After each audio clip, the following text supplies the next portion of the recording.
చివరిగా చెప్పండి మీ లక్ష్యం ఏంటి? అంటే ఈ సాంస్కృతిక శాఖకి చైర్మన్ అవుతారు, ఇంకో కొద్ది మందికి మీ వల్ల సాయం జరుగుతుండొచ్చు, మంచి జరుగుతుండొచ్చు.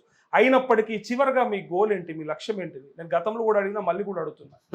ఫైనల్ గా మీరు ఏదైతే తృప్తి పడతారు, మీరు చచ్చిపోయే ముందు, సోమన్న కన్ను మూసే ముందు, అరే ఇది సాలరా నాకు అయ్యింది అని అనిపించేది ఏదన్నా ఉన్నదా అప్పటిదాకా? అంత పెద్దగా ఏదో అంత గుంతమ్మ కోరికలు లేవు. ఉన్నన్ని రోజులు ఉన్నంత కాలం ప్రజల కోసం మాట్లాడాలి, ప్రజల మధ్యలో జీవించాలి, ప్రజల కోసం ఉండాలనేది మా కోరిక. కాలం కలిసి వస్తే, అవకాశం కలిసి వస్తే ఏ రోజైనా చట్టసభల్లోకి వెళ్ళాలనేది మా గోల్. ఇంకా నలుగురికి సేవ చేస్తామనే గోల్. చట్టసభలకు ఒకసారి పోయి ఓడిపోతారన్న మాజీ అంటారేమో, ఓ ప్రజాగాయకుడిగా నన్ను మాజీ అన్నారు. ఎప్పటికీ నేను గాయకుడిని.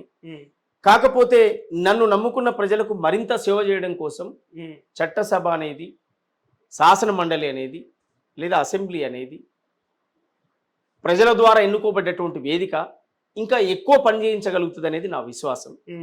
అలాంటి అవకాశాలు కాంగ్రెస్ పార్టీ పెద్దలు నాయకత్వం కల్పిస్తుంది. ప్రజలు ఆదరిస్తారనేటువంటి విశ్వాసం, నమ్మకం నాకుంది. అది ఈ రాత్రి కాదు, తెల్లారితోనూ జరిగేది కాదు. నాకు లక్ష్యం ఉంది, ఆ లక్ష్యంతో నేను ముందుకెళ్తాను. అది కాలం కలిసి వచ్చినాడు చూద్దాం.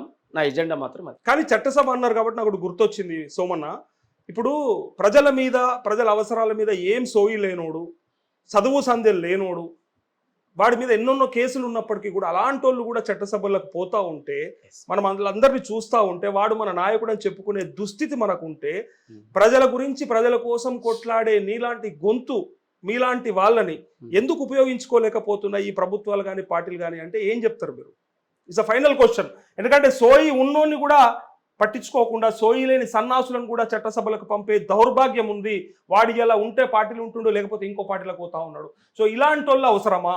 రాజకీయాల్లో ఏముంటుంది సహజంగా అంటే, సోమన్ అంటోడు నా గుంపా కాదా, సోమన్ అంటోడు నా మనిషా కాదా అని వెతుకునేటువంటి వాళ్ళు ఉంటారు సహజంగా రాజకీయాలు.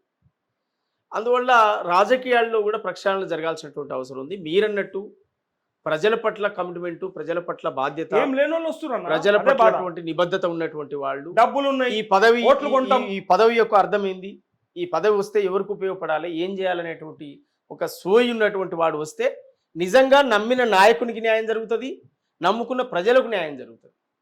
అది ఏది లేని వాళ్ళు తాత్కాలిక అవసరాల కోసం రాజకీయాల్లో మంచి వ్యాపారం అయిపోయి, తాత్కాలిక మెప్పు కోసం ఆ పూట ఏదో నటించి, పదవి రాగానే ఇమీడియట్లీ చేంజ్ అయిపోయి, పదవి రాగానే నువ్వెంత అనేటువంటి అహంకార పూరిత ధోరణి నడుస్తుంది. ఇప్పుడు జనరల్గా ఉదాహరణకు చెప్తా ఉన్నా, మొన్న కాంగ్రెస్ పార్టీ యొక్క వే వచ్చింది రాష్ట్రంలో.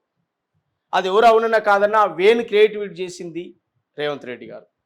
కాంగ్రెస్ పార్టీ పట్ల ప్రజలకు ఉన్నటువంటి నమ్మకం, విశ్వాసం. మాలాంటి కళాకారులు, ఉద్యమకారులు, జర్నలిస్టులు, మల్లన్న లాంటి నాలాంటి అనేక మంది కలిసి పనిచేస్తారు. దాని కెప్టెన్ గా, లీడర్ గా రేవంత్ రెడ్డి గారు, కేసీఆర్ ఉన్నప్పుడు ఇప్పుడు రేవంత్ రెడ్డి గారు నాయకత్వం వహించారు. అద్భుతంగా ఈ రాష్ట్రంలో వే వచ్చింది.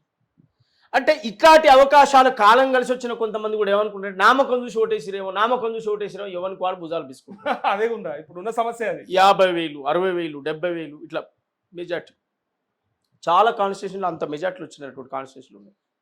దాదాపు 30-40,000 మెజార్టీలు ఇట్లా చూసినట్టు చాలా మంది అట్లా. కాంగ్రెస్ మీద ప్రేమ కంటే కేసీఆర్ మీద వ్యతిరేకత ఎక్కువైంది. కేసీఆర్ మీద వ్యతిరేకత. సరే, రేవంత్ రెడ్డి కొట్లాడుతున్నాడు, ఒక అవకాశం ఇద్దాం. కాంగ్రెస్ 10 ఏళ్ళు తెలంగాణ ఇచ్చింది, 10 ఏళ్ళు వెనకబడిపోయింది. తెలంగాణ ఇచ్చి కూడా ఆగమైంది పార్టీ.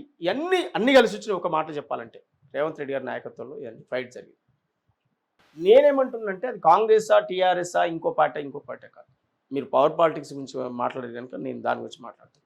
టికెట్లు వలియాలనే సమస్య అట్లా ఉంది. టికెట్ అదే, డబ్బు ఉన్నోడు వస్తుండు, ప్రజల మీద ప్రేమ ఉండదు, ఏముండదు, ఓట్లు కొనుక్కోవచ్చు అనే ఆలోచన ఉన్నది, బిజినెస్ చేసుకుంటుండు, ఎమ్మెల్యేలు అవుతారు, మంత్రులు కూడా అవుతా ఉన్నారు. అది అందుకే అట్లాంటి నాయకత్వాన్ని ఇప్పుడు మనిషి ఒకసారి మోసం చేయగలుగుతాం, రెండోసారి మోసం ఎన్నిసార్లు మోసం చేయగలుగుతాం? ఎంతకాలం మోసాలు నడవై, ఎంతకాలం కమిట్మెంట్ ఉన్న వాళ్ళని గుర్తిస్తారంటారు. వెనుక ముందో జరుగుద్దన్న. ఒకసారి నీకు అవకాశం రావచ్చు, రెండోసారి నీ ఎన్నుకున్నోనికి వస్తుంది. ఎప్పుడు నాదే నడుస్తుంది అని అనుకోవడం తప్పు అన్న. నేను 100 మందిని ఇంటర్వ్యూ చేసిన అనుభవంతో చెప్తా ఉన్నా, అసలు ప్రజల గురించి కమిట్మెంట్ లేని నాయకులు కూడా ఇవాళ చట్టసభల్లో కనిపిస్తా ఉన్నారు. నేను గతంలో 5-6 ఏళ్ల కింద మిమ్మల్ని ఇంటర్వ్యూ చేసినాడు, మీ లక్ష్యం ఆ రోజు అదే ఉంది, ఇవాళ కూడా అదే ఉంది. ఒక్కసారి ఒక దళితుడో, ఒక పేదోడో, ఒక బక్క పలుసునోడో అసెంబ్లీలకు పోవాలంటే ఇన్ని దాటాలనా, ఇన్ని పార్టీలు ట్రావెల్ చేయాలనా, ఇన్ని మాటలు పడాలనా, ఇన్ని రాళ్ళ దెబ్బలు తినాలనా అనేది నా ప్రశ్న. వాళ్ళకి అదంతా అక్కర్లేదా? లేదు, వాళ్ళకి అవసరం లేదు. ఇక డబ్బులు ఉంటే ఏ పార్టీలైనా చేరొచ్చు, ఎవడైనా టికెట్ ఇచ్చేస్తారు, గెలవచ్చు. అదే ఇట్లాంటి సమస్యని అధిగమించడానికి మరి ఏం చేద్దామని. ఏం కాదన్న, తోవ పట్టుకుని పోదాం అంతేనా?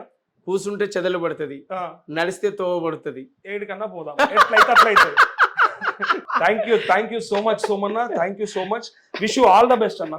డెఫినెట్ గా మీ లక్ష్యం, మీ గోల్స్ అన్ని రీచ్ అవ్వాలని చెప్పేసి మా టాప్ తెలుగు టీవీ కోరుకుంటా ఉంది. ఇది ఏపూరి సోమన్నతో ప్రత్యేక interview. Thank you so much.